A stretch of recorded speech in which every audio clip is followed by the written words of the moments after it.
안녕하세요. 한의사 강영혁의 심통부리기입니다. 오늘은 결혼 정년기에 20, 30대 분들이 가장 고민하는 것 중 하나인 어떤 배우자를 만날 것인가에 대한 이야기입니다. 인생은 혼자 잘나서 살아가는 것 같지만 사실은 좋은 부모, 좋은 스승, 좋은 친구, 그리고 좋은 배우자를 만나는 것이 매우 중요합니다. 누군가로부터 도움을 받지 않고 혼자 살아가기란 참 힘들죠. 부모와 자식 관계야 내가 선택해서 태어나는 것은 아닙니다.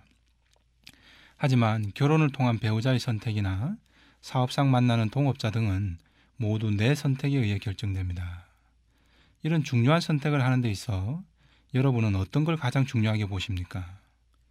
이때 우리는 스펙을 본다라고 하고 학벌, 직업, 외모, 성격, 그리고 집안까지도 본다고도 합니다. 우리는 배우자나 친구, 사업 파트너 등 인생의 다양한 장면에서 함께해야 하는 동반자를 선택하는 데 있어서 과연 어떤 스펙을 따져봐야 하는지 그에 대한 해답을 한 화병 환자의 사례를 통해 찾아가 보겠습니다. 이분은 결혼 정년기 여성 A씨입니다. 3년 동안 사귄 남자친구와 내년에 드디어 결혼을 하기로 하고 기쁜 소식을 아버지에게 알렸는데 아버지가 거절했다고 합니다.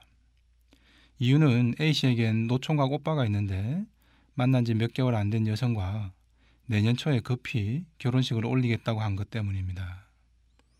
시골분인 아버지 입장은 한 해에 자녀 2명을 결혼시키는 건 좋지 않다는 겁니다. 시골에서는 아직도 윤달을 따지고 형 동생, 언니 동생 이런 서열을 따지기도 하죠. 그래서 아버지는 A씨에게 오빠 결혼이 먼저니까 A씨 결혼은 내후년으로 미루라고 한 거죠. 그런데 문제는 A씨의 남자친구였습니다. 남자친구의 나이도 있고 또 시아버지 될 분이 내년에 정년퇴직이라고 합니다. 그러다 보니 정년퇴직 전에 반드시 결혼을 하고 싶다는 거죠. 결국 A씨는 결혼을 내년에 하느냐 마느냐를 놓고 남친과 계속 갈등을 빚었던 거죠. 게다가 아버지는 남자친구와 함께 시골로 내려와서 얘기해라 라고 화를 내시고 또 남자친구는 그동안 내가 오랫동안 기다렸는데 결혼식 날 잡는 것도 네 맘대로만 하려고 하냐라며 못 내려가겠다고 버티는 상황까지 왔습니다. 그러다 일주일이 넘게 연락이 아예 두절되어 버렸죠. 이 와중에 A씨는 머리가 갑자기 빙글빙글 도는 듯한 심한 어지럼증과 함께 식욕도 없어져 버리면서 체중이 확 빠져버렸습니다. 가슴이 먹먹하고 답답해져서 숨도 잘 안 쉬어지고 모든 게 무기력해져서 직장 일도 손에 잡히지 않는 지경이 된 겁니다. A씨는 이러다 3년이나 연애를 했고 스펙도 나름 다 좋은 남자친구를 놓치게 되는 건 아닐까 하루하루 애가 탑니다. 반면 자신은 좋은 남자를 만나서 결혼하겠다고 한 것뿐인데 주변에서는 온통 자신을 못마땅해 하고 비난하는 목소리만 들립니다. 아버지는 왜 하필 내년이냐, 한 해 더 못 미루냐 라며 화를 냅니다. 오빠도 자신의 결혼식에 영향을 줄까봐 A씨를 위로해 주기는커녕 무조건 내후년으로 미루라고 아버지보다 더 큰 목소리를 냅니다.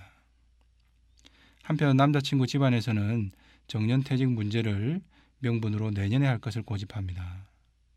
축복받아야 할 결혼식을 놓고 저마다 자신들의 고집을 놓지 않으려 A씨에게 싫은 소리만 해대고 있는 건 아닐까요? 마치 양가 부모들이 기선잡기 경쟁이라도 하듯이 말이죠. 이 와중에 A씨에게 가장 힘이 되어야 하고 문제 해결의 당사자가 되어야 할 남자친구는 잠수를 타버린 겁니다. A씨에게 화병이 안 날래야 안 날 수가 없었겠죠. A씨의 화병은 믿었던 이들로부터의 배신과 억울함이 주 원인입니다. 그리고 이 세상에 자신이 믿고 의지할 사람이 하나도 없다는 고립감이 더욱 힘들게 만든 거죠. 결혼을 통해 새로운 동반자와 의지할 곳이 생기는 것이 아니라 오히려 가장 믿었던 자신의 주변 사람들 모두에게 하나같이 배신감만 느끼게 된 겁니다. 친정아버지는 시골 풍습을 고집하며 목리를 부리고 오빠도 얄밉게 한이 없죠. 게다가 시어른 될 분은 정년퇴직 전에 해야 한다는 자기 입장만 고수합니다. 함께 문제 해결을 해나가야 할 남자친구는 골치 아픈 상황에서 혼자 쏙 빠져버렸습니다. 결혼 날짜를 잡는 데 있어 두 가지 조건을 모두 다 충족시킬 수 있는 묘안이 있을까요? 그런데도 양가 어른들은 서로 자기 입장만 주장하며 A씨에게 이 모든 책임과 해결 방안까지 다 떠넘기고 있는 거죠. 양가 어른들은 마치 네가 가라 하와이 이런 식으로 버티면서 A씨만 압박하고 있는 거죠. 맹자에 보면 사람들의 병통은 자기 밭은 놓아두고 남의 밭을 김부터 매는 것이다 라는 내용이 있습니다. A씨 상황에 딱 맞는 말이죠. 자기 밭에서 자라고 있는 잡초부터 뽑아낼 생각은 하지 않고 사람들은 곧잘 상대방만 뜯어 고치려고 하니 그래서 병이 생긴다라는 이치죠. 한 해에 자녀 둘을 결혼시키지 않는다는 관습은 왜 생겼을까요? 옛날 관습들은 그 나름대로 충분한 이유가 있었을 겁니다. 추론컨대 예전에는 결혼이나 장례는 큰 행사였습니다. 많은 경비도 소모되죠. 그래서 부조금이라는 것도 생겨났겠죠. 부모 입장에서도 두 자녀가 한꺼번에 결혼하면 많은 경비가 소모됩니다. 또 하객들을 부르는 입장에서도 한 해의 부조금을 2번씩이나 받게 되면 먹고 사는 게 힘들었던 시절에는 이것도 서로 간에 큰 부담이 될 수 있었겠죠. 그래서 이런 말들이 생겨난 건 아닐까요? 그런데 과연 요즘도 그럴까요? 2년에 2번 부조할 것을 1년에 2번 부조한다고 경제적으로 큰 부담을 느끼는 시대일까요?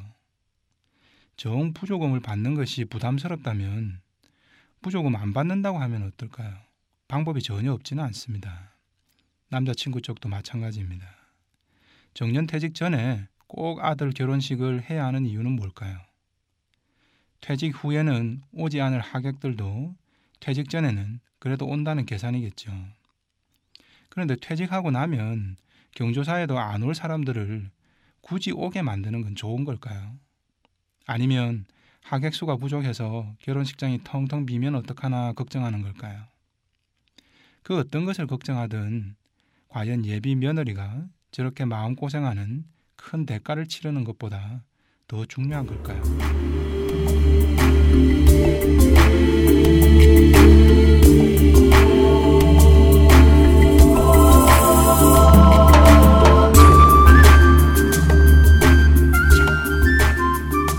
지금 A씨가 얼마나 고통스러운지는 눈에 보이지 않는 겁니다.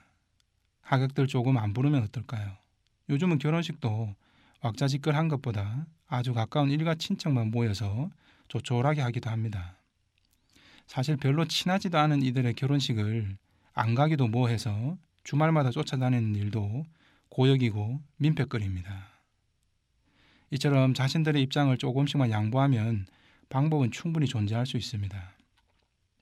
설령 양가 부모님들이 처음엔 다소 자기 고집들만 부린다고 해도 결혼 당사자인 A씨와 남자친구가 합심해서 양가 어른들을 설득하고 방법을 찾아 나가야 하지 않을까요?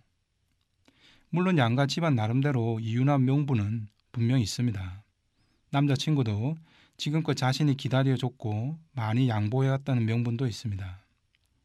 하지만 각자 자신들의 명분만 붙잡고 저마다 A씨에게 아우성만 쳐서는 아무것도 해결되지 않습니다. 각자의 계산기만 두드리는 사이 A씨는 이 세상에서 내가 이렇게 힘들 때 진정 내 편은 아무도 없구나 라는 생각이 듭니다. 학벌이며 직업이며 집안까지 모두 다 놓치기 아까운 훌륭한 스펙을 갖춘 남자친구이긴 하지만 과연 이 남자를 믿고 내 인생을 맡길 수 있을까라는 내적 갈등 때문에 더욱 잠도 못 이루고 음식도 제대로 넘기질 못하는 상황이 된 겁니다.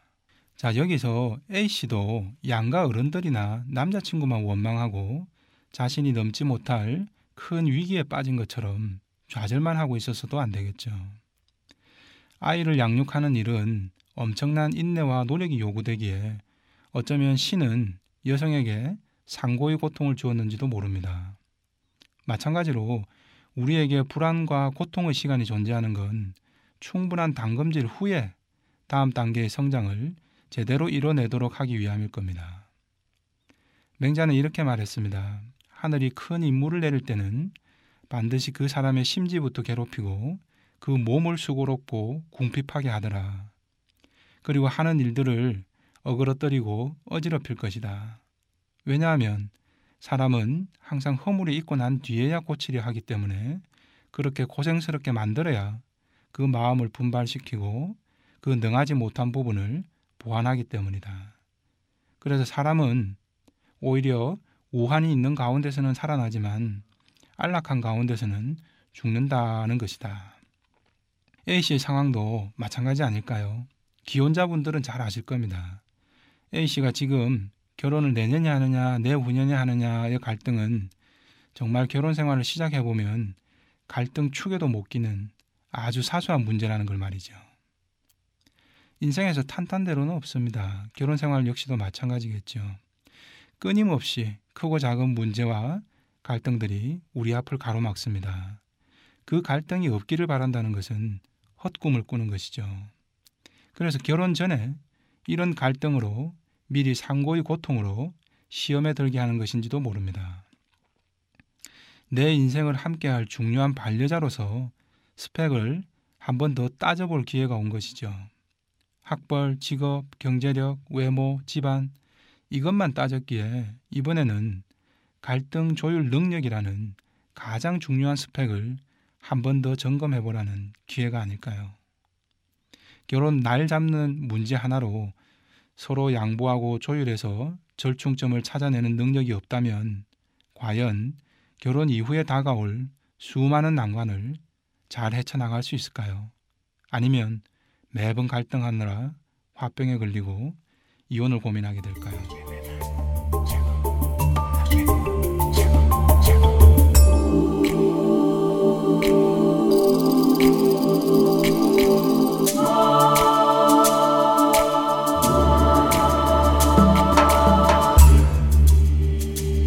A씨는 지금 이렇게 스펙 좋은 남자를 놓치면 어떡하나 3년이나 교제했는데 이제 와서 새로운 사람을 또 어떻게 만나나 라며 갈등합니다.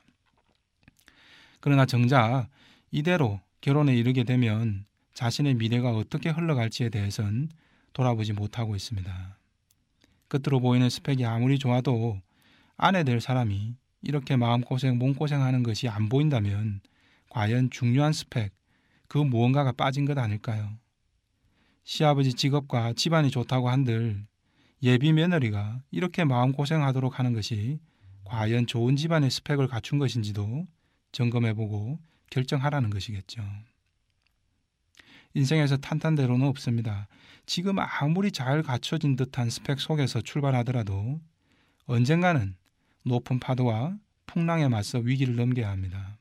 그러려면 정말 중요한 스펙은 바로 위기 해결 능력이 아닐까요? 이는 비단 A씨처럼 배우자를 선택할 때만이 아니라 기업에서 직원을 채용할 때도, 나와 동업할 파트너를 찾을 때도, 친구를 사귈 때도 마찬가지가 아닐까 싶습니다. 스펙 중요합니다. 그러나 어떤 점이 정작 중요한 스펙인지에 대해선 좀 더 치열하게 고민할 필요가 있지 않을까 싶습니다. 이상 한의사 강용에게 심통부리기였습니다.